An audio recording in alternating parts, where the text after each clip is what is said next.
The Jim and Terry Show, still at it all these years. 8 years. This past January marks the beginning of 8. 8 years of two guys talking in a Hobbit Hole studio. No revisions, no decor changes, no nothing. Not lighting, not anything. Well, a little bit has changed. The conversation is not. The coffee maybe varies a little bit, but we're predictable dark roast, black only kind of guys. Cheers, my friend Jim.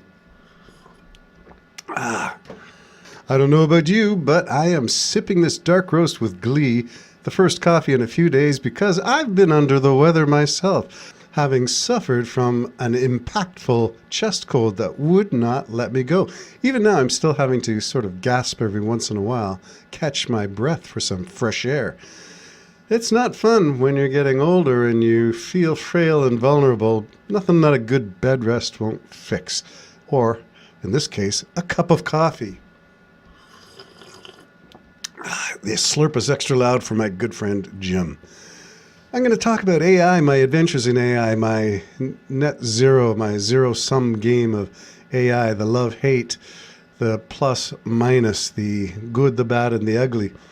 And expose it for what it is, which is a real learning process, the cost of which I'm not sure.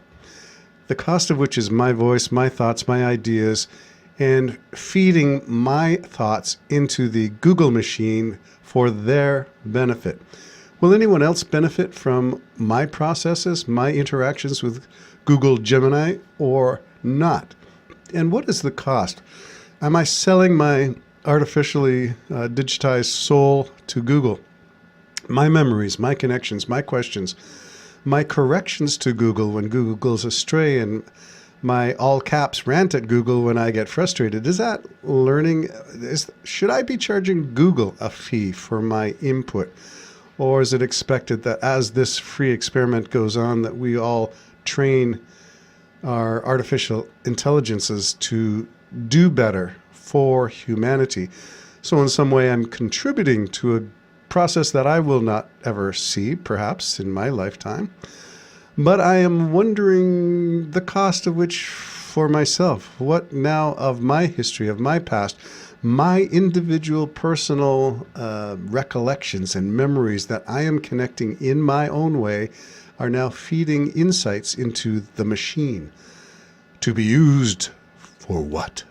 For what nefarious purpose? Oh, Jim, where are you with that laughter, that Dr. Evil kind of laughter? Yeah, I'm wondering about the sinister side of light. Ooh, that's a good title for an album. The Sinister Side of Light. Well, that could go on to my Project 2025 analysis, my conservative, fundamental, evangelical rants that talk about people leaving the true teachings of what they believe to be those, the teachings of Jesus historically, as opposed to where I sit now, which would be more accepting the Rabbi Jesus teaching itinerantly, wandering peripatetically through the Galilean landscape, saying stuff, but nobody had a digital recorder, nobody had a stilo in their hand, engraving on all kinds of surfaces, whether wax or clay or who knows what. But nobody was there to record it all, as far as we know. And so all of these things, don't get me started. That's another side. But it's part of this AI adventure too, because I'm wondering to what extent my individual, my eyes, my ears, my senses, my sights and sounds, and all of that is now stored somewhere in some vault somewhere. And I hope it's not being used for nefarious purposes. And that's where, again, Jim's Dr. Evil. What is the purpose? We don't know. So we trust that as we interact with AI for free on these various platforms, that there is good that will come out, good for all. And that's the price of doing business, I suppose. Well, my adventures, as I said, are a zero sum at this point, where 1 positive, 1 minus, 2 positives, 3 minuses, net zero overall is my impression.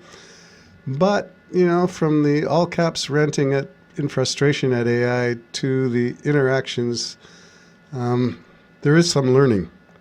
And that's where I want to pick up and continue to muse upon. because there is a psychological thing to listening to someone's story, someone's personal narrative.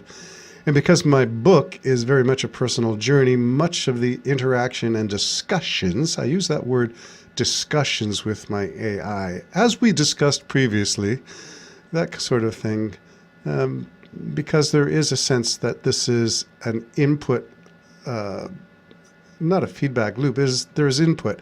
I ask a question, I use a question mark, and there is a response to which I can say yes, no, maybe, or change this, add that, subtract this, delete that. And that guidance provides the feedback that AI uses to form whatever the future discussions may shape up to be. In that process, it is very much, as my good friend Keith in Middlesbrough, shout out to Keith, it's a therapy session. It's me talking to myself, and AI is a sounding board or a recording device that records the musings, the positives, the hesitations, the uncertainty of directions, and the questions of, is that the best way to do this? Could you remove that tone? It sounds a little harsh for what I really experience. And AI keeps on injecting words and tone and ideas into thought processes that I didn't have, that I didn't start, that I didn't initiate, but they went madly off in all directions. And I thought, this isn't what I was talking about at all. This isn't what I was feeling at all. You've interpreted. And that becomes the problem. For me, it becomes a question of not just interpretation, but extrapolation.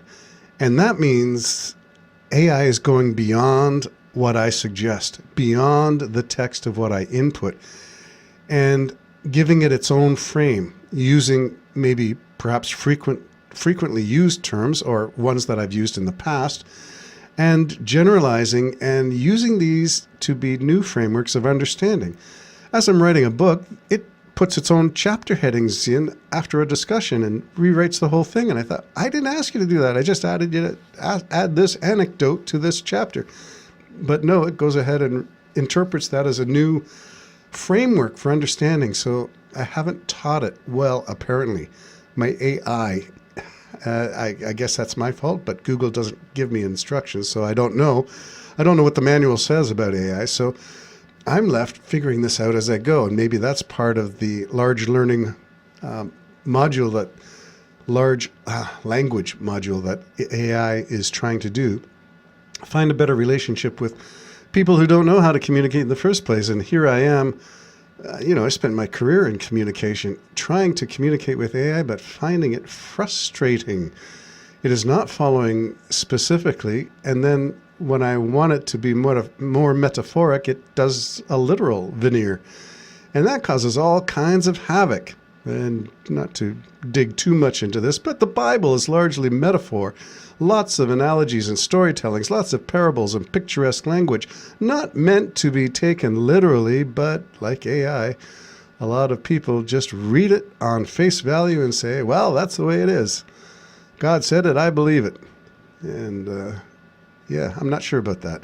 Uncertainty is the key word for my book. Uncertainty is the way I am proceeding with AI as an assistant in the writing process. There are definitely things to be learned because there are avenues of questioning that I am surprised that the AI suggested.